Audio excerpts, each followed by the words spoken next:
Ladies and gentlemen, thank you for your interest in this press conference.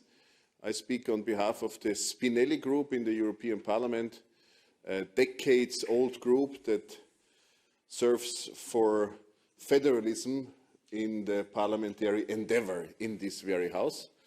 And I'm happy to lead the Spinelli-Group in this Parliament due to a rotation principle until mid of this year. That's why I start today's press conference, and I will also moderate it. And also the whole issue we are talking about today would be a starting point, a very important starting point for the future of Europe, for the future of the Europeans, and for the future of Europe's contribution to the world.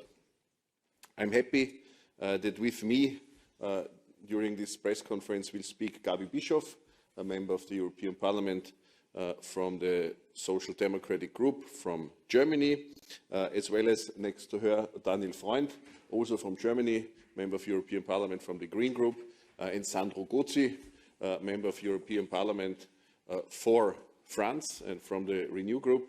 And Sandro Gozzi was the one heading the Spinelli Group before me, and later another colleague is supposed to join us too. He still negotiates and speaks in the plenary of the European Parliament.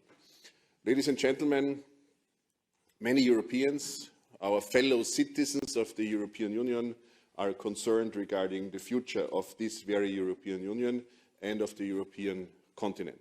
What they demand is a reform of the European Union. So how would a reform of the European Union work? It works through an EU treaty.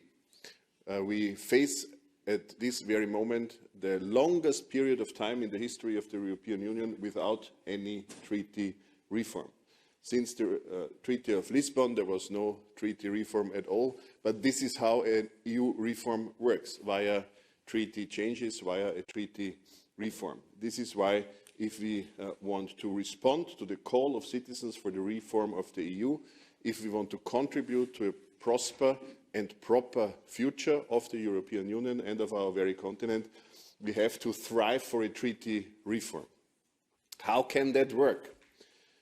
Very clearly, it will not work via polarization, not one against the other, not of political parties, ideologies, entities, or even member states, but it will work via building bridges, via seeking for a common perspective on this future, and of course not against the capitals of the member states and the governments there, but as much as it can be with them together. Involvement and building bridges is the way to create a treaty reform and to lead a way to this treaty reform. We as parliamentarians, I think I can speak on behalf of all of us, understand leadership as service. It means to serve. That means we commit ourselves with the paper we will present you with today. We commit ourselves to the Project 27, as we call it, Project 27, meaning 27 member states will or could undertake a treaty reform by 2027. This objective is very ambitious, but without ambition it will be impossible to start anything. That means this is really a starting point today, as I have said before. And commitment from our side means we are not in the first place demanding something from others. We do in the first place commit ourselves to these very goals I have just mentioned. And this means that we stretch out our hand.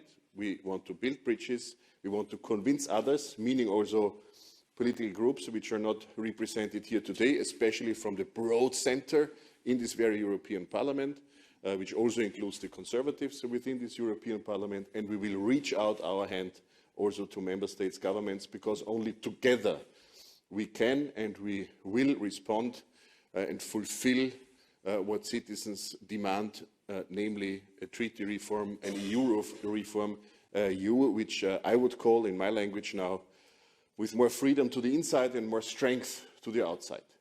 In this spirit, the Spinelli Group board, which is represented with the members holding this press conference today, has negotiated and drafted the Project 27 commitment, which will be presented today, with 7 important bullet points, which we think will be essential to really have a new EU treaty, to really have an EU reform which really deserves this title. I'm sure that my colleagues will go deeper into the content. I will moderate and I will say some conclusion remarks. In the end, I want to, in particular, thank Daniel Freund, who was the engine, I would say. I don't know whether a combustion engine or electric engine, but you were the engine of this very project, 27, and of drafting this paper. We don't agree on everything, but we agree, I guess, on the approach that it's better to agree than to disagree when it comes to EU reform. This is what we are together striving for, and this is why, without having agreed on it before, I want to first give the floor to Daniel Freund and then to the other colleagues in order to address their points regarding our Project 27. Thank you again for your interest. Thanks for joining. I look forward to a good conversation.